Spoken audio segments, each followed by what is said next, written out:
Welcome to Talk Commerce, the podcast that dives deep into the world of e-commerce and online marketing.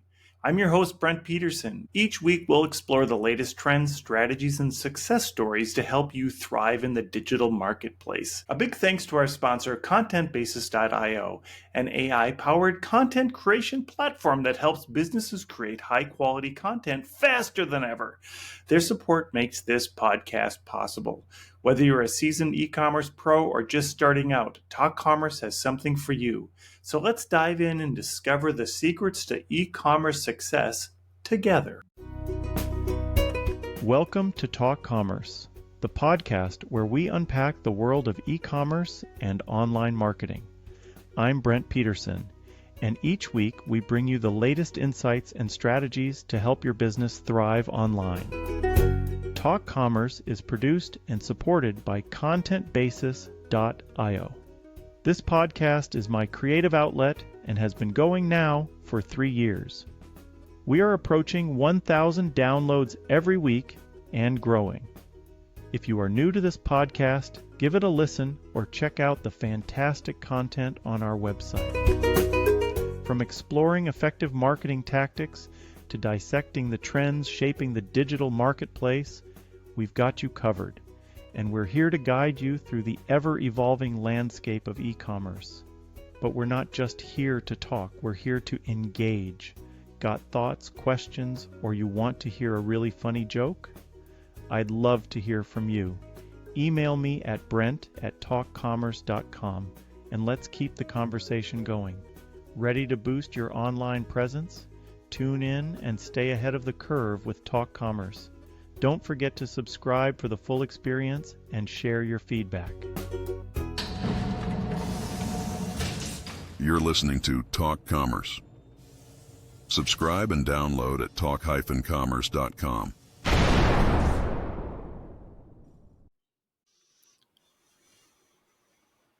Welcome to this episode of Talk Commerce. Today I have Brian Gerstner. Brian, go ahead, do an introduction for yourself. Tell us your day-to-day role and maybe one of your passions in life. Yeah, my name is Brian Gerstner, and I'm with White Label IQ. I'm the president of White Label IQ, and a lot of my day-to-day role is really focused on client relationship, sales, marketing.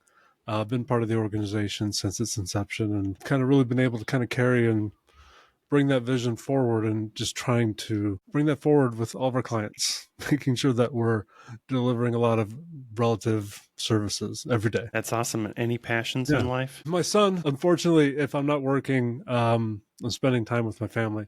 I shouldn't say unfortunately, but I've not found a lot of hobbies outside of that area. That's awesome. Yeah, my kids are all grown and out of the house, so when I do get an opportunity to do something fun with them, I take it. Brian, thanks for that. I think as before we get into content, you have so graciously volunteered to be part of the Free Joke Project. So what I'm going to do is tell you a joke, and all you have to do is say, should this joke be free, or do you think we should charge for it? And today it's a moving joke. You're really going to enjoy it. Here we go. Did you hear what happened to the wooden car? It wouldn't go. Should this joke be free, or should we charge for it?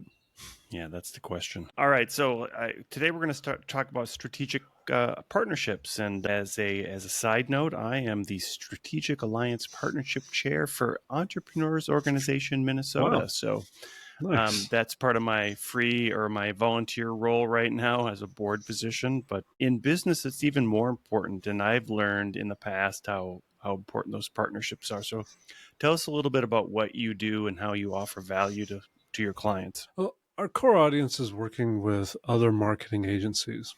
And that comes from the fact that we're born from an agency. So in doing that, we kind of grew uneven and in many ways solved a problem in our agency that grew into a business of its own. But through that, we understand agencies incredibly well.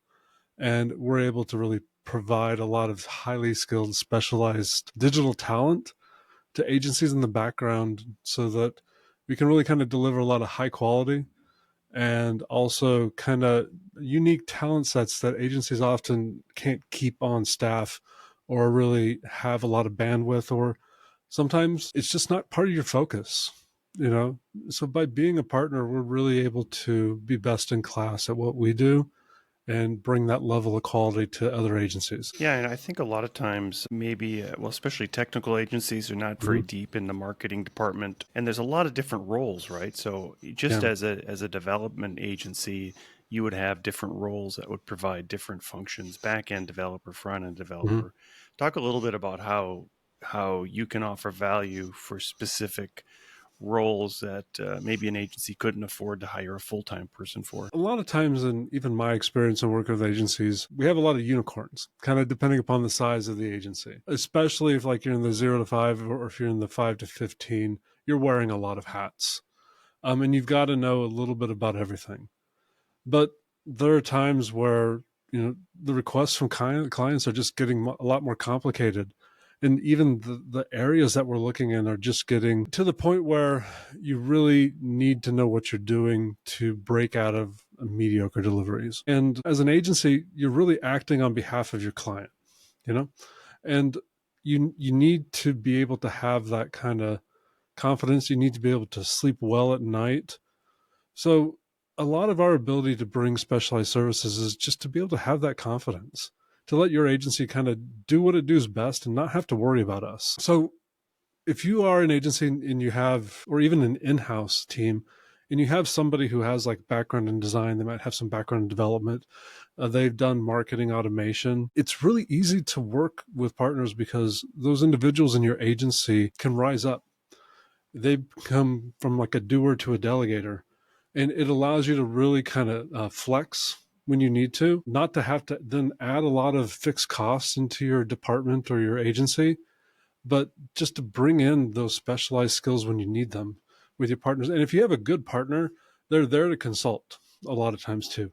They're there to help kind of bring a lot of that background information and that kind of innovation in that particular area that allows you to kind of come up with better, more kind of just solutions that are really going to get it done. Provide options, be able to, not just deliver a cookie cutter type thing because you're used to delivering it that way, but really know, like, if you can present the business option to your partner and they're specialized in what they do, they're going to have more ideas for you.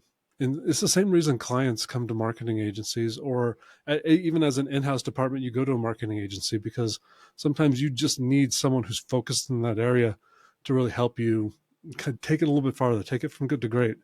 And also, things are just changing so fast. The ability to innovate, it's almost becoming tiring for a lot of companies. So it's one way we serve too. Just hoping to just deliver a little more confidence. We're in it. This is how we innovate. This is how we deliver. This is what we do. And I think a lot of other agencies have that kind of position, and that's how they present themselves. And I think having that authority is essential nowadays, particularly with AI coming out. Yeah, talk a little bit about AI and how that has affected the marketing business, and if you see agencies thinking that they don't need as many people, or where are people important in that role? So a lot of the way AI I see affecting us is, in essence, is just going to beat the mediocrity out of all of us. There's not a lot of room for just checking off tasks or just getting things done, because I do believe we're still very much in the honeymoon period of what's changing. And progressively, we are going to have to know what we want. We're going to have to really understand what best-in-class delivery looks like, because a lot of the production of it is just becoming automated faster and faster every day. So it's another reason to focus down and to niche down. And through this need to be a real authority about something, to be known for something, it allows you to bring a level of expertise that AI is not going to. I mean, at the end of the day, for AI to work, you have to articulate your problem. You need to be able to tell it what you want. And that's not easy. It's not as easy as it sounds. And that's why any company or any agency is going to be able to really demonstrate what they're worth. And if you're just getting things done and checking off boxes, like I said earlier, is going to not be your friend. Yeah, I think the experience I've had is that in the very beginning anyways, AI did give you a whole bunch of garbage, but it also is not consistent in its results. So maybe talk a little bit about how humans are important when having the AI, the involvement of using AI tools, and whether you go to Jasper or ChatGPT, how a marketing agency still offers a lot of value to the client in terms of usage of AI and how to use it or where to use it. Key way to think about it is AI is your personal companion. To some degree, mathematicians are not considered bad mathematicians because they use a calculator. And I think that type of approach is really important because AI is just going to allow us to move faster. It's going to allow us to iterate faster. It's going to allow us to just move a lot quicker than we ever have before. And that on its own is really difficult. The degree of change is it's not slowing down. So inside of an agency, whether it be in-house, out-house, or even just in your own companies, AI is very much a tool. You need people to curate it. You need people to help it understand who it's talking to. You need someone to really, understand your audience and to be able to guide it and direct the AI. It's really smart, but it doesn't know what you know. And it doesn't know, it's not emotional, and people are emotional. So there's the need for you to walk side by side, hand in hand with AI. And I really do think that we're just all going to be walking around with our own personal assistants to some degree. Yeah, I think for agencies and creative, it's the ability to iterate fast, I think, is one of the things right now that's just really evident. Right. I think that hand-holding is probably the most important thing that you mentioned earlier, and some guidance too. Talk a little bit also about the fact that AI doesn't necessarily help you to get that content onto a live area. It may help you produce it, but scheduling it, things like that. It also theoretically could do that, but then if you don't have any oversight, it's really just AI generation for the sake of AI generation without a human looking at it. And it really, at the end of the day, humans need to consume it, right? Whatever content you've created, it's usually for a human to read, not an AI bot to read. Right. What we're seeing is that AI is great at creating the pieces at this point, but it's not really great at bringing the pieces together. Or once they're together, it's not really great at maintaining them and just making sure that things are fine-tuned in that way. That's a general statement, but even when we look in our area of specialty where we're doing a lot of code generation, AI is helping us improve the quality. It's allowing us to do a lot of the bug fixes, okay? But it didn't necessarily put together that strategic map and telling us what we needed, what the business objectives are, how we were going to solve it. It might have advised us in the tech stacks that we're going to use or some of the solutions, but we still had to choose the right option. And we had to understand where we were going and if the decisions we were making today were going to affect us tomorrow. And those are all considerations that humans need to be a part of. And AI is going to help us make those decisions faster, but it's not going to take all those pieces and put them together into something that's really going to work for us. As much as a lot of what we do has some degree of step and repeat, there are very unique elements to how people want to execute things, to how people want them delivered, to the messaging they're going to say, when they want to relaunch it, how they want to coordinate multiple things together. And AI is not able to do that kind of personal touch. Humans are emotional.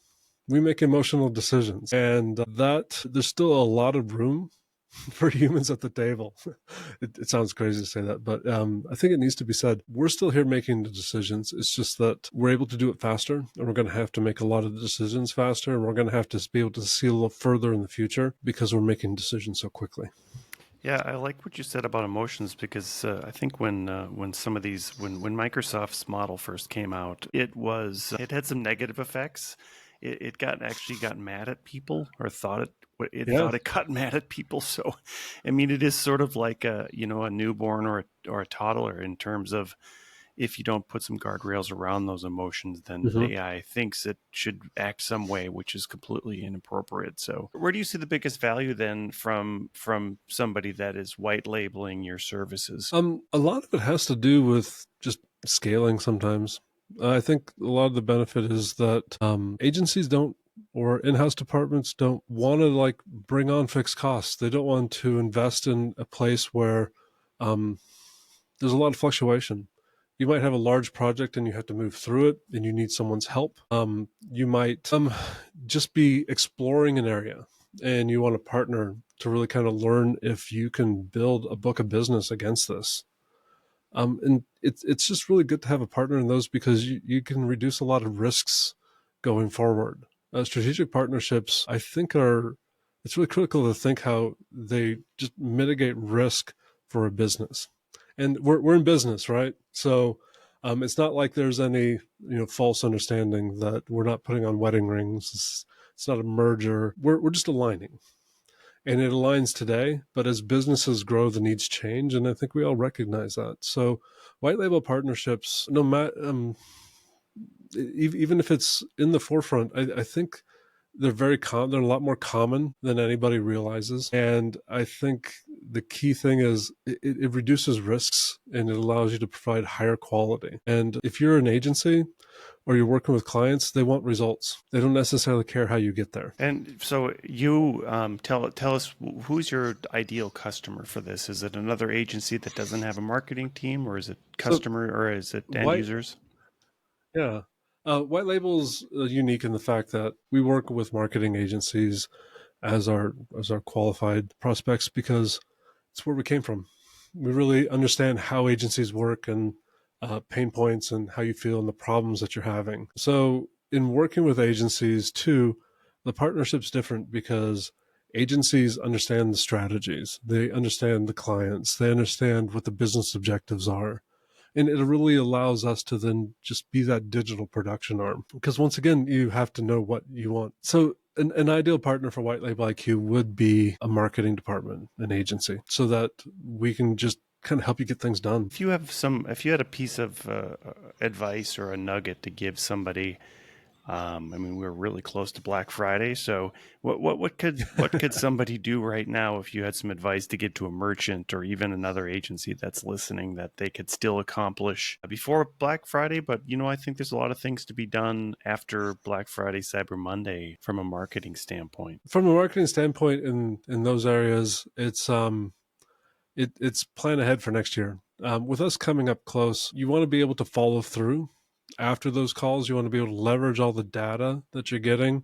I would say, particularly with the need for first-party data, collect the information so that you can follow up with people, so that you can grow your audience.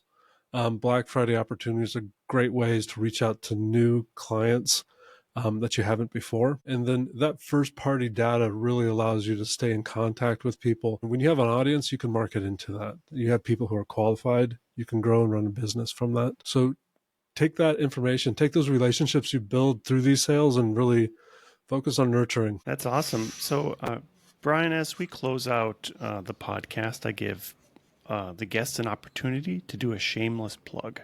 What would you like to plug today? I'd love to plug White Label IQ. What I'd really like to say about us is we are different than a lot of development teams or digital productions. A lot of people say it, but we spend a lot of time and we invest a lot of energy in truly being partners and coming to the table with the people we work with. We don't expect to come to the table for a free meal. We know what it takes to win. We know what it takes to really deliver high quality work. So we invest in those partnerships because we want to work with like-minded people who enjoy what they're doing. That's awesome. And how can people get in touch with you? whitelabeliq.com, but follow us on LinkedIn too. We put out a lot of content and we really do try to put out helpful content. Brian, thank you so much for being here. It's been a pleasure to speak with you today. And I wish everybody a super busy Black Friday and a post-holiday rush of extra business. Thank Absolutely. You. Thank you, Brent. Talk Commerce is a production of Content Basis, LLC. For more creative content, go to contentbasis.io.